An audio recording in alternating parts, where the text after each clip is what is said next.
tall. It's hard to judge at that point how big it was. But it immediately, when I looked at it, I froze for a second because I realized that was not a bear. And evidently, because of the light, hitting on my huge lens, it maybe made a glare, a whatever, and it spotted us. And it made the loudest, scariest scream I ever heard. Now, also being off the side of the mountain there, too, it echoed. Then next thing I noticed, it decided it was coming at us. Okay? And I'll tell you, I was in the military. Nothing scared me as much as I got scared. I noticed when this thing was running, I noticed it was really weird. It was running on 2 feet, but it would drop down to all fours. And then it would go back to, back and forth like this. Now, that thing chased us for about 2.5 miles. Now, I don't know. Oh, yeah. Now, some people have asked me on my show, well, why didn't you swing around and take a picture? Well, I'm going to tell you something. When something is that big and scary is after you, you're not going to stop and you got one thing in your mind is getting, back to the car, get out of there as fast as you can. And that was the only thing I had on my mind. I mean, I was so scared. I actually wet my pants since I was in grade school, like first grade or something, That's how scared I was. Now, we get back to the car. Okay, now I actually ran faster than my friend. I got into the car and I started it up. And my friend is just getting to the passenger side.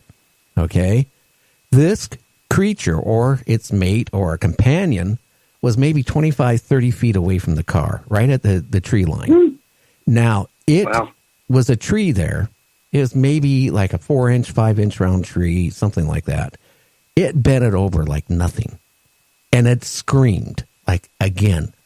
Now, here's what I also noticed. It was so pungent that I could hardly breathe. It actually burned my throat. The smell smelled like a combination of muss, urine, feces. It was the most horrible. It was so bad that now this is like early June, and it's still some snow up there yet in the Canadian Rockies in June.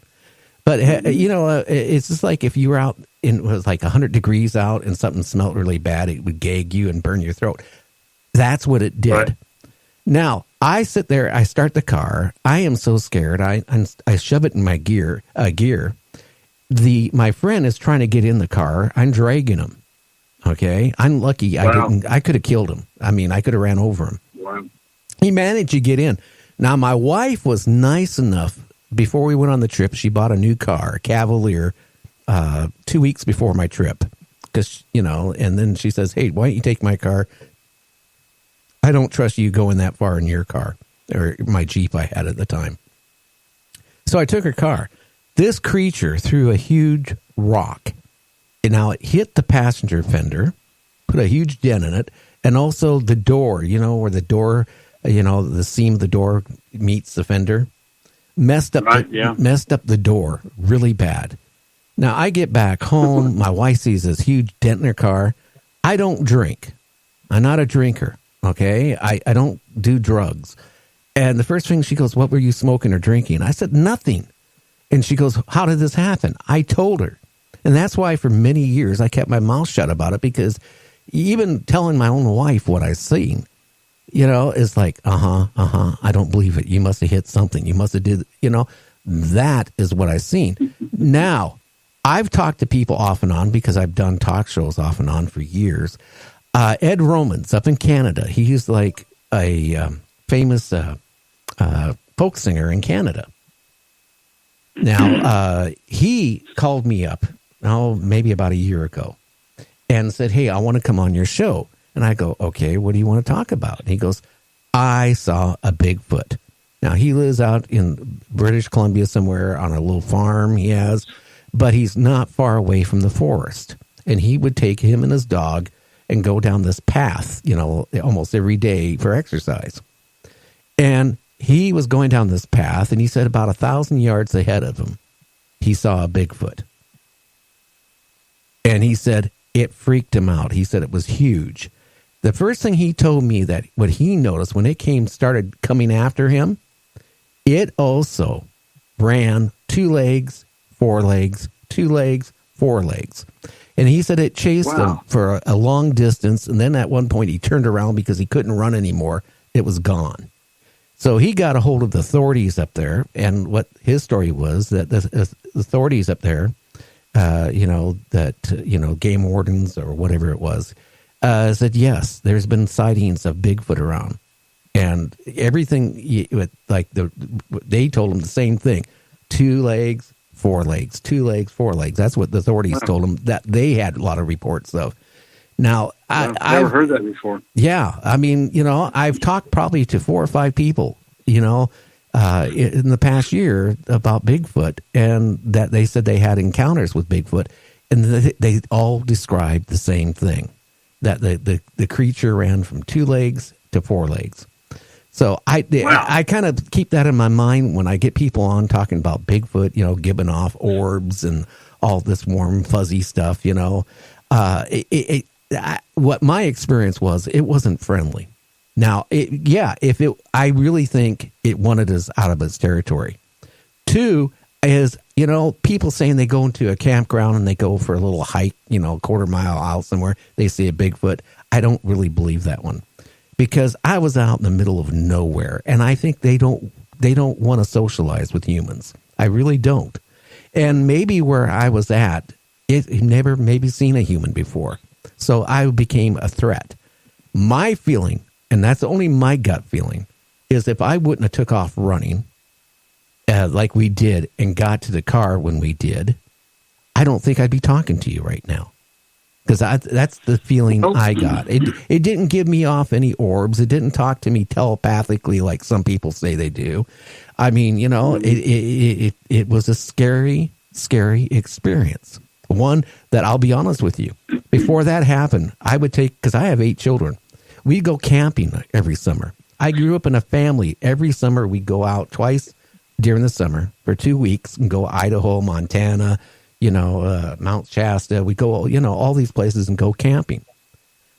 Since that happened, I never went out into the woods again. I have not gone out into a forest. I have no desire to even go anywhere near one. Well, here's the thing that might play in. Down here in Texas, a lot of people are killed by deer and musk. When they're mating season, you better stay away from a male deer. He'll kill you. He'll stomp you to death. If he doesn't kill you with his horns, he'll stomp you to death. So, the rest of the time, they don't bother. And I know male cats, in the right season, you better just leave that male cat alone. So is that the same way with Bigfoot? Maybe there was a mating season, and y'all invaded their privacy and made the guy really mad. The other thing that I thought, maybe some of the ones that react like they're really mad or they're dangerous, they're going to hurt you, maybe they have been shot by a hunter. It didn't kill them, but it hurt them, and they see a man, they realize that's the thing that shot me last time. I don't know. I think it should be considered. Otherwise, they're, maybe they're all mean. Well, how about great apes? Well, how about if you come into their territory? And that as soon as you go into their territory, you became a threat. Now, I'm going to say this for the very first time. People have asked me, well, one thing I'm going to address one of the listeners. One of the listeners says, why didn't I get DNA off of the fender? Back around 2002, DNA wasn't that much, and I never... You don't think of things like that. Yeah, I never thought about it. So there's the answer to that. Yeah. Now, I have kept my mouth shut on this. And this is the first time, Joe, I've ever mentioned, okay, the face on that Bigfoot, okay, did not look like an ape. Number one, it looked like a prehistoric prehistoric looking human with a lot of hair and ugly. That's the look I saw. It looked kind of humanoid and prehistoric looking. So I'm going to jump this out right now. It didn't have an ape-looking face. It had a big head, but it was kind of a humanoid head. Okay. Right. And it had all the features I would think a human would have in other places. So could you tell if it had eyebrows, hair down over the forehead, or did it have a mustache or a beard? Could you tell? I can remember it was hairy under the eyes, like an ape would be. But from under the eyes, on the cheeks, or yeah, under the eyes, all the way down. It was hairy. Right. Then it had hair on the forehead too, but around the eye area and just above the eyes, it was humanoid looking, kind of. Right. Well, I've seen a lot of depictions, a lot of drawings. Some of them are pretty crude. They're not artists. Others are sort of forensically done. And very few of them look like an ape with that big, huge ape front lip. The upper lip that's really big and like a half of a volleyball cut in half. Most of them have large mouths, but, not much bigger than a Swede. Some Swedish people have really strong features, so that doesn't make them unhuman. And their noses are not necessarily really broad. There are a lot of people that have noses just like them. They don't look. They do look simian, sort of, but they don't look, oh, that's definitely just an ape. Occasionally they'll draw one, and looks like they're drawing an ape, and maybe it is just an ape. Or maybe these things vary. I mean, look at human beings, for goodness sakes. Yeah. You line up people from different countries, you'll think they couldn't possibly all be humans, but yes, we are. And so, horses are all different, dogs and cats and birds. Why not people? Or why not Bigfoot? I think from what I've read, there's about 4 different kinds, and there's some of them that are said to have spoken English, and the descriptions of them, their footprints look just like about a 6.5 foot tall man. They don't look like an ape. They're not that big footprint. And the drawings look like, some modern day football player with who doesn't shave at all, So I'm wondering if maybe there are 2 things out there. There's Sasquatch, there's Bigfoot, which is perhaps an ape, let's say, maybe not. Then there are wild men, and I think the wild men explain a lot of these stories. There's a famous story, I don't have all the details on it, but I think it was Daniel Boone or one of those guys, Davy Crockett, was coming to Texas, and he said he encountered this big hairy man who told him, "Don't go to Texas," in English. And you say, okay, so was that a Bigfoot? Do they speak English? Well, it may have been a wild man. Well, what's a wild man? There are people who, they just like being outdoors, and maybe they're feral children at some point. So could a human being just start living outdoors, learn to sleep in the woods, learn to eat raw meat and raw things and vegetation, and would their skin their follicles start operating and produce hair? I don't think that's so unreasonable. But he's still only going to have a beard. He's going to have a mustache. He's going to have a hairline, maybe quite low, but so are some humans. And some of these things, I think they're just wild men. And maybe they have offsprings. Maybe there's generations of them. They're elusive. They're like an animal. They can hear. They know how to avoid people. Well, maybe there's some ex-Vietnam vets too. When they came back, ran out in the woods. They couldn't handle the people. Well, yep. Yeah, there's some people who have been so traumatized by society that they don't want to be around human beings. They'd rather be around nobody or animals. And I think that has to be considered as being one of the answers, because there's a lot of puzzles. If they're not wild men, then we've got animals out there that are so human that it's really it's hard to understand. If there's too many human characteristics to them.